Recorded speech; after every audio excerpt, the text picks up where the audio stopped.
Finally, it happened. Exhale. You are Locked On College Football with Spencer McLaughlin, your daily podcast on all things college football. Part of the Locked On Podcast Network, your team every day.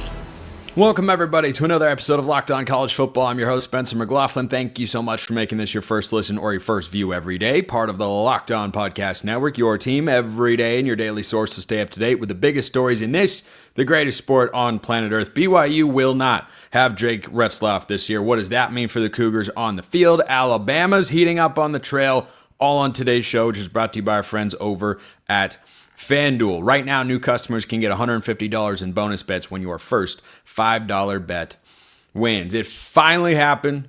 It is official. It has been tweeted by every other Pac-12 school, which is an oddly satisfying Twitter scroll. If you go to the Pac-12 account and just go through and see the same tweet from different schools over and over again. Texas State will be a member of the Pac-12. This has long been the leading candidate. It was not the Pac-12's top option. It does not mean it isn't a good option. They wanted UNLV.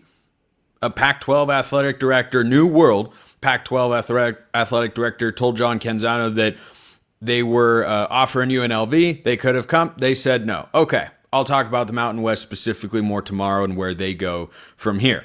But if you are a Pac-12 fan and a fan particularly of Oregon State and Washington State, you have something today, and you have since the news broke yesterday, right now, that you haven't had for a long time.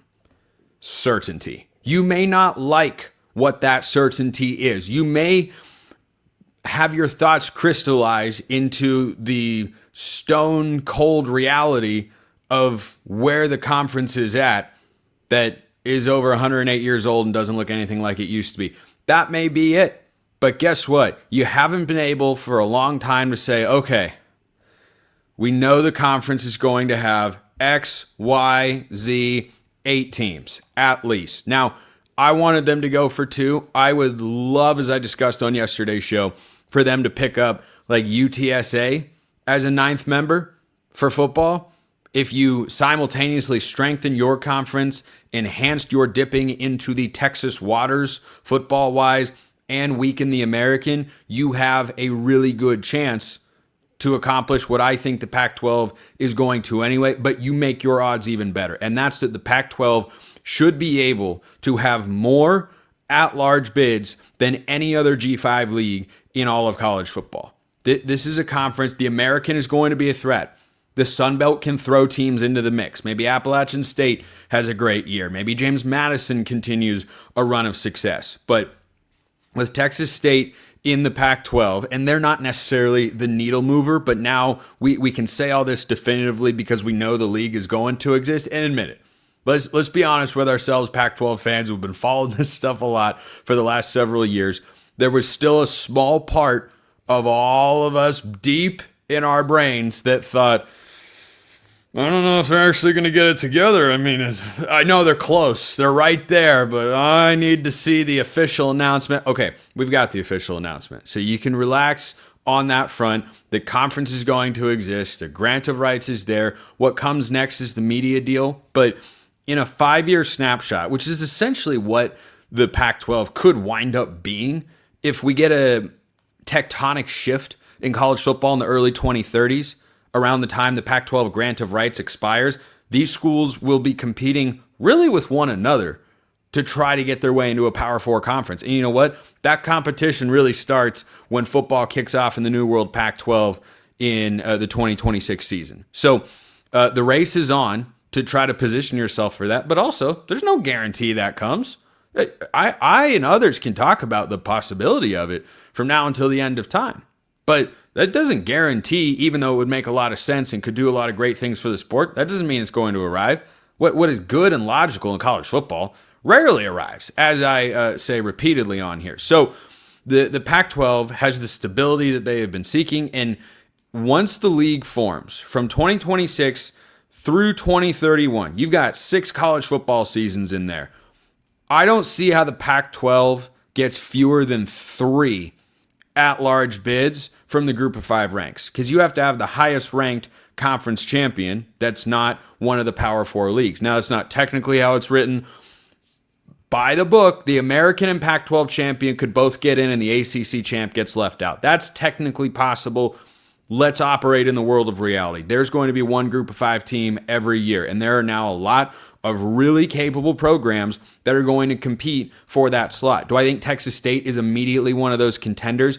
I need to see a lot more first. I like the momentum they've built in the last couple of years, but are they going, hopefully, on the back of this news and with more money coming in, they should be able to retain G.J. Kinney, but sometimes the coaching carousel heats up, guys get popular, and he'd be at the top of everyone's list if he goes out and wins again this year for the Bobcats. But that's a longer discussion for another day. You have plenty of playoff caliber programs in this new iteration of the Pac-12. I saw Washington State in the old Pac-12 get on the doorstep of a 4-team playoff. They were close, lost the Apple Cup to Washington, or else they would have been 11-1 and had a real chance under the late Mike Leach, R.I.P. Pirate, forever and always. I saw Oregon State put themselves in a position again in a 4-team playoff where they had 2 losses. They probably weren't getting in, but they controlled their own destiny to get to the Pac-12 championship game. No, they didn't execute, but they went 8-4, and they looked around and went, that was disappointing.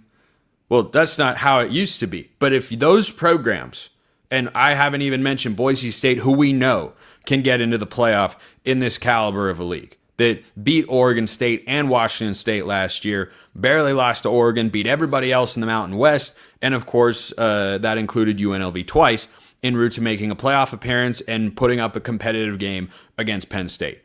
These are the programs that year in, year out, and I can see San Diego State or Fresno State building up to that level. I think they have a ways to go. I think you probably look at Boise as the program most likely to get there first in the new Pac-12, but they're not the only program capable of getting there. So the Pac-12 in that 6-year snapshot where the grant of rights is signed for 5, 6 years, whatever it is, they should be able to get at least half, if not more. Now, you're going to have competition from your Tulanes if they keep holding on to John Sumrall as their head coach, which might not last very long either. Or Memphis, who's got a really, really strong program and has shown they can play in New Year's Six games and get them. I think they could get to the college football playoff within the next 5-6 years. In the American after that, UTSA, sure. Haven't quite seen the potential's there. I don't know. I haven't seen it yet in that iteration of the conference, but sure, it's possible. Jeff Traylor's a good coach. They've had a really strong program for the last several years. They've established a pretty high floor. The ceiling can continue to go up. But you have a lineup of teams in the Pac-12 that should get most of them. They should be seen every year as their conference champion, the favorite to get the G5 playoff spot. Because remember, if for all of you want to throw out, what if their record's this, what if their record's that? More often than not, even in the group of 5 leagues that typically have, a built-in loss on their schedule because they're playing, a really tough opponent, like Boise plays at Notre Dame this year, they played at at Oregon last year. Even if you factor that in, your conference champion is going to be no worse than 11-2. And 11-2 in this version of the Pac-12 or the American, that's going to be the highest ranked conference champion. I think that'll happen in the Pac-12 more than it will happen in the American. Maybe I'm wrong. But I think the Pac-12 is in an incredibly strong position to dominate that spot and get themselves into the college football playoff. It comes down to the programs. They've got to go out, run themselves correctly, acquire talent, retain talent, invest in NIL, do everything you have to do. Of course, Jimmy Rogers got to work out in Pullman, and Trent Bray's got to work out in Corvallis since their former head coaches are infamously not there anymore, and those fan bases don't feel too happy about that. You got to just get back to the drawing board, say, okay, let's figure out how we go forward. How do we put ourselves in that position? I think right now you're in a spot with those 2 schools in particular. You're trying to catch Boise State. They just showed they can get to the playoff. When was the last time they showed that? Those 2 programs showed that a while ago or not at all. So I think that this is great news. It is finally, don't know if Thanos is the right person to bring up in this conversation, but, at the end of Infinity War, when he snaps his fingers, he just he takes a rest, and he's got a nice retirement plan. Well, mentally, emotionally, Pac-12 fans can do that. You're going to have a conference. The media rights deal is what comes next. Turner's expected to be involved. I think you could have a lot of Olympic sports on ESPN+, but if your primary partners for your football games are CBS and Turner, you're doing great. And things are going well. And however much money it works out to be, time will tell. That's what's next up for the conference, but the news they needed to have yesterday, of course it came down to the wire. Why wouldn't it? But I think the Pac-12 should feel good about their current situation. So let me know your thoughts in the YouTube comments. Hit me up on Twitter, all that good stuff. You know who shouldn't feel great about their current situation? Yeah, I'm talking about BYU. First, this episode brought to you by FanDuel. Summer sports are in full swing. Whether you're all about baseball under the lights, golf on the green, or high-stakes soccer action, FanDuel is the best way to make every game even more exciting. You're already following the action, so why not make it a little bit more thrilling? Add a little bit of juice, pomp, circumstance. With FanDuel, you can get in on the game while your friends are busy getting sunburned at the beach. If you want to bet on college football, you can do that. If you wanted to bet on soccer, yeah, you can do that. Golf, baseball, it's all over there. Everything you want is over at FanDuel. And for college football, you've got win totals, national title odds, conference championship odds. Everything you could possibly need is over there. So make sure you go check them out to get everything you need. New to FanDuel? Guess what? It's perfect time. New customers can bet just $5 and get $150 in bonus bets if your first bet wins. Open the FanDuel app today or visit FanDuel.com to get started. Big changes ahead in Provo because Jake Retzlaff will not be the quarterback for the BYU Cougars. Jake Hatch of Locked On BYU Cougars is here to discuss. We are not lawyers, Jake, so we're not going to get into the legalese and the drama that exists here, and it's BYU, so it feels, looks, and sounds different than it might at another school and whatnot. We're going to push all that to the side because we're here to talk about football. We're here to talk about the football. So no Jake Retzlaff for BYU, and that means what in your view? Well, it means a quarterback battle at minimum in training camp, because with Retzlaff leaving the program, that leaves a three-guy race essentially to be who's going to be replacing him at quarterback. Those would be McKay Hillstead, Trayson Bourget, and Bear Bachmeier, who just recently transferred in from Stanford. And I think all three of them have a shout as to why they should be the guy to succeed Jake Retzlaff. Which guy do you think at the outset of this course, we're a month and a half away or so from getting all of this started in earnest, but right now, if you have to pick one guy to be the BYU starting quarterback, who do you think is the most likely person to do that? We're suiting up and playing a game tomorrow. I would put my money on McKay Hillstead. I think he had the best spring ball of all the quarterbacks. Now, granted, Bear Bachmeier wasn't in Provo. He was actually out in Palo Alto with Stanford. But I think McKay Hillstead, his dual threat ability, while he is not the biggest quarterback, listed at 5'10", $190 in terms of his overall stats, I think he's got the best blend of arm and ability to be a dual threat with his speed off the edge that I think Aaron Roderick, if he were forced to make a decision today, that would be the guy. Last year, Jake Retzlaff for BYU, just under 3,000 yards passing, 20 touchdowns, 12 interceptions in 13 games. He definitely overperformed a lot of people's expectations, like mine perhaps, maybe.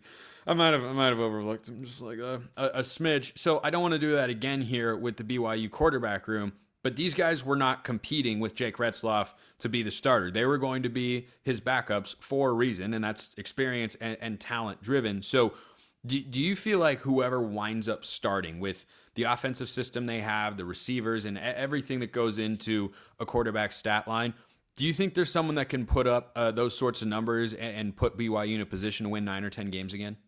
I do believe there's a quarterback they can find among these three that can deliver those same type of numbers. They were rather pedestrian if you compare them to other top shelf quarterbacks. BYU was a sum total of its parts last year, Spencer. It was not just that Jake Retzlaff was the end all be all for BYU. They did it with defense. They did it with special teams, and the overall offense did the job for BYU a year ago. So if they can find a quarterback amongst this trio that's going to be competing to replace him, I think they can replicate those numbers. And the nice part is it appears there will be plenty of weapons on the perimeter, especially at wide receiver. and with a guy like Carson Ryan coming in at tight end, that they should have plenty of options to get the ball to. Carson Ryan, sneaky nice addition to have there. Good outlet guy on 3rd and 6, little tight end delay. That's where Carson Ryan feasts. That's a sicko name for somebody to know in college football, but that's why I host this particular show.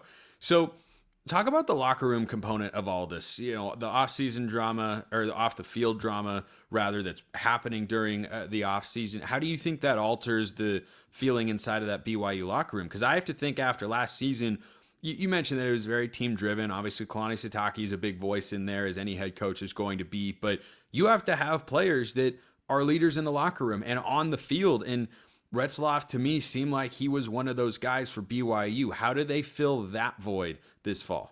You just have to move forward. I think the leadership that's remaining with this program has to kind of gather the team together and say, yes, Jake is gone. We have to coalesce around each other. And in some ways, Spencer, remember last year, this was a team, speaking of BYU, that really was able to kind of internalize the disrespect card.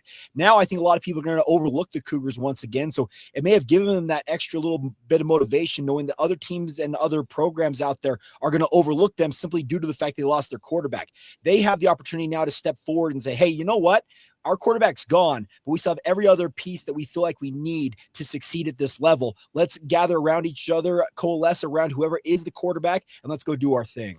Can't believe anybody would ever overlook BYU. I mean, that's people that do that just shouldn't have podcasts and shows. You know what I mean? Like, people that didn't immediately buy into the hype train for the Cougars last year en route to their 9-0 start.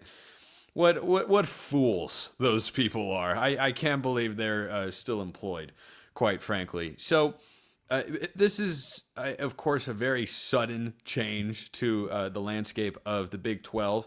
And the other day, Jake, I listed out my Big 12 power rankings going into this year. And I'll be getting to every conference as the coming shows roll out here on the Locked On Network. But I wanted to put BYU in kind of the middle range, right around this other school in the state of Utah that I think goes by Utah. And I wouldn't have had them in the top tier. I really wouldn't have, even when Retzlaff was there. My top four, and I think there's a line between these teams, not a huge one, but a distinct one. Texas Tech, Arizona State, Kansas State, Iowa State are my top four in that order. I was putting BYU in that next tranche of teams. And when I heard the Retzlaff news, my instinct, Jake, was to move them down in that list to kind of the bottom third, where you've got your Arizona's, your Oklahoma State's, Cincinnati, you know what? I think Colorado's a pullback team this year. Do you think that is too harsh? And with the guys they have in the room, BYU should remain a top half preseason Big 12 team in your view?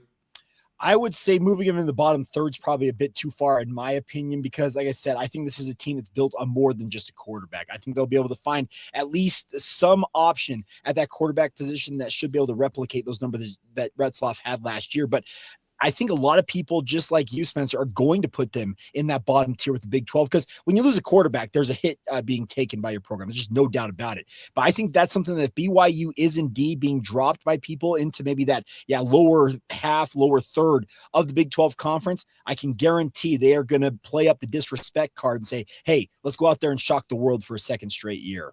I mean, why the heck wouldn't you? I suppose. I mean, It seemed to work at some level. Something worked last year. The magic ran out a bit at the end, but you look back and go, BYU was a game away from making the playoff. They just had to beat Kansas at home. That's all they had to do.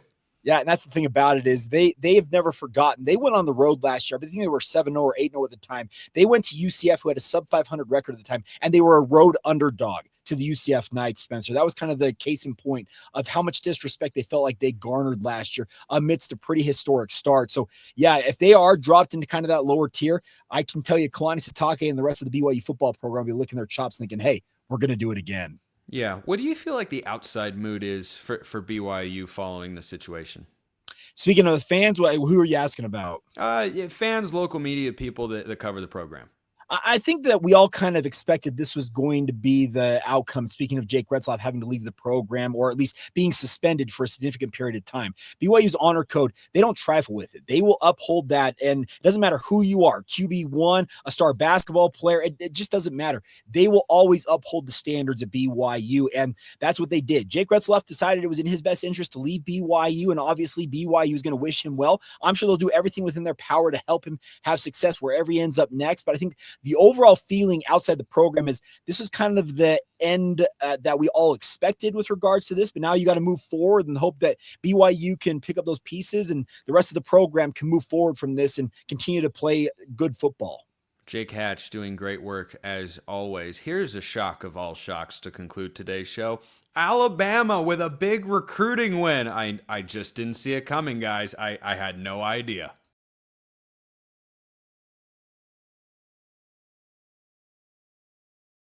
Alabama makes a splash on the recruiting trail. Gee, where have we heard that one before? Luke Robinson of Locked On Crimson Tide joins to discuss. So Luke, Xavier Griffin, one-time USC five-star linebacker commit, has now flipped to Alabama. And one of the reasons that I wanted to talk about this on today's show is because, as we all know, Alabama's defense took a step back last year and was not where it needed to be. And my first thought when I saw that Griffin, who had gotten a crystal ball to go to Alabama a couple of days ago, committed to the Crimson Tide was, wow, that's a big win for Kane Womack and this defensive staff under Kalen DeBoer.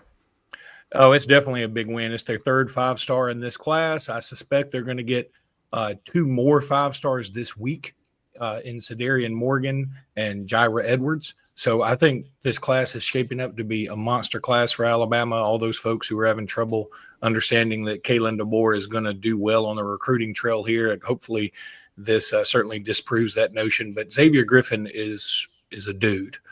Jimmy and I say that all the time about the big-time prospects. He is a dude's dude. He is very fast off the edge. He arrives angrily, originally from Alabama. So he moved to Gainesville, Georgia, during his freshman year, I believe, of high school. And he has been at Georgia ever since, playing at Gainesville. He got hurt his junior season, only played, I think, 6 games, but still had 6 sacks and over 10 tackles for loss and 50 tackles, something like that. He's a really strong player, always dreamed of playing for Alabama. And even though when he moved to Georgia, and even though he committed to USC about a year ago, right at this time, I think it was June 27th of the summer of 2024 that he committed to USC. And it was a real surprise to everybody. But, you know, USC is getting a lot of commitments, but it seems like they're having trouble holding on to some of the bigger ones. I mean, that's just been a theme these last couple of years. I mean, they've still had good classes, but they've got 30 commits right now. That's an inordinate amount of commitments. And I think they're going to lose some more dudes before it's all said and done. No shot at USC. I just think that's the way it is. I think some kids go there, probably get enamored with the bright lights of LA. And I certainly understand it. I've been to USC. It's a great place to be. And they got a lot of opportunity there. But I think in the end, sometimes it's a little hard to go that far away from home for somebody like Xavier Griffin. But Griffin's a little bit different anyway, because, again, he grew up an Alabama fan. He grew up in Alabama. And I think Alabama certainly gives him a great opportunity. It's one of the biggest brands in all of college football, and it's a monster pickup for Kalen DeBoer and Kane Womack. I talk about this a lot with regards to head coaches and the way that recruiting can alleviate pressure, because if you don't have the results on the field, Billy Napier is the best example. If you don't have the results on the field, Hugh Freeze at Auburn, another one, but you recruit well, it can be, I think, in the eyes of fans and maybe in, the donor class administration too. If you have strong recruiting classes, it can be sort of a fallback. It can provide a little bit of air cover for what would otherwise be a high pressure situation. I think after last year, Kalen DeBoer might not be on the hot seat going into the season. I think if it's another, 8-9 win campaign, then that will change going into 2026. But coordinators can leave or be removed from their jobs very quickly. And do you think that this commitment gives any credence to the idea that, Kane Womack struggled last year. It got better, I think, over the second half of the season, but there are some expectations there. I mean, in my view, if last year it kind of repeats itself on that side of the ball, I think Kalen DeBoer probably will make a change. Does landing guys like Xavier Griffin, or if they get Jaire Edwards as well, does that give Kane Womack any leeway for what happens on the field this fall, in your view? I think so. But first of all, the defense, took a step back in a sense last year. But I think people are leaning on that too much in terms of the Vanderbilt game. The Vanderbilt game, the defense was awful. There's no excuse. And I'll go to my grave saying that was just a pathetic effort by the defense. But from that point forward, the defense was pretty good. I mean, you go back to the Tennessee game. Yeah, I know Alabama lost and they gave up some points, but Alabama had a chance to really take control of that game. Jalen Milroe throws a pick in the end zone, and the guy returns it to like the 40 or 50-yard line. Oklahoma, Jalen Milroe gave up at least one pick six. He gave up a couple other interceptions or fumbles that led to easy scores. And so the score was 24-3 against an anemic offense, but they didn't have to do much. I mean, the defense did a lot for Oklahoma in that game. You look at the Michigan game, what happened at the very beginning is turnover, and sack and everything else. So, look, I'm a huge Jalen Milroe fan, okay?